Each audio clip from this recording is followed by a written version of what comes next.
وفاقی وزیر اطلاعات فواد چودھری نے کہا کہ مریم نواز ہمیشہ مشکل وقت میں ہماری مدد کرتی ہیں.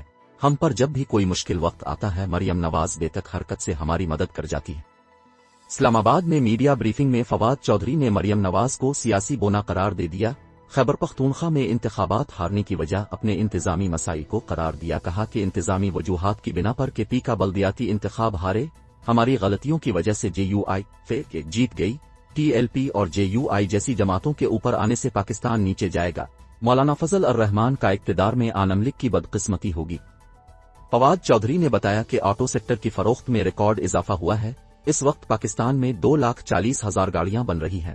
رواں مالی سال کے پہلے 5 ماہ میں 1,11,435 گاڑیاں بنیں. ہم گاڑیوں کی پیداوار 5 لاکھ سالانہ تک لے جانا چاہتے ہیں.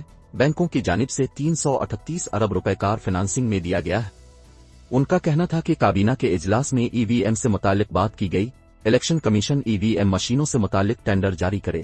پاکستان کے معاشی اشاریہ مثبت ہیں. ٹیکسٹائل سیکٹر کی گروتھ میں اضافہ ہو رہا ہے. تمام فصلوں کی ریکارڈ پیداوار ہوئی ہے. پرائیویٹ کاروباروں میں بھی اضافہ ہوا ہے.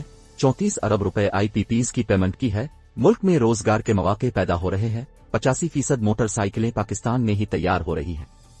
وفاقی وزیر اطلاعات نے بتایا کہ پاکستان کورونا ویکسینیشن میں دیگر ممالک سے کافی آگے ہے. نواز شریف دور میں IPPs کے مہنگے منصوبے لگائے گئے.